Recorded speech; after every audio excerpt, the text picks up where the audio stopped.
D'un seul coup en 2020, Kamala Harris entrait dans l'histoire politique des États-Unis en devenant la première femme, la première personne noire et la première personne d'origine sud-asiatique à occuper le poste de vice-président des États-Unis à la faveur de l'élection présidentielle 2020. Une litanie de premières qui débute en janvier 2017 lorsqu'elle devient la première personne noire à diriger les services judiciaires de l'État le plus peuplé du pays, ensuite la première femme d'origine d'Asie du Sud et la deuxième femme noire à prêter serment au Sénat à Washington. Fille d'un père jamaïcain-américain et d'une mère indienne, Kamala Harris, 59 ans, est une femme mariée sans enfant et une intrépide combattante qui a l'administration américaine chevillée au corps. Diplômée de l'université Harvard, fondée à Washington pour accueillir les étudiants afro-américains en pleine ségrégation, Kamala Harris ne rougit pas de son parcours et veut incarner le rêve américain malgré le scepticisme de ses parents. Elle est élue 2 fois procureure générale de l'État de Californie.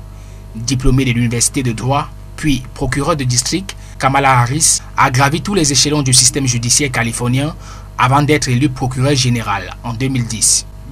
Dauphine désignée de Joe Biden, elle se dit honorée d'avoir le soutien du président sortant et a l'intention de mériter et de gagner cette nomination auprès des 3000 délégués du Parti démocrate lors de la prochaine convention en août. En attendant, la potentielle future candidate démocrate se présente déjà comme le reflet de l'Amérique d'aujourd'hui et de demain et compte briser l'ultime plafond de verre de la politique de son pays en devenant ainsi la première femme à occuper le bureau ovale après 2 siècles de démocratie américaine. Un défi qui n'est peut-être pas impossible à relever au cœur d'une élection, aussi improbable qu'imprévisible. À moins de 4 mois du scrutin, de très probables duels Kamala Harris face à Donald Trump se caricaturent déjà, comme celui de la procureure qui a pris avec ferveur la défense du droit à l'avortement remise en cause par le candidat républicain Donald Trump à Washington.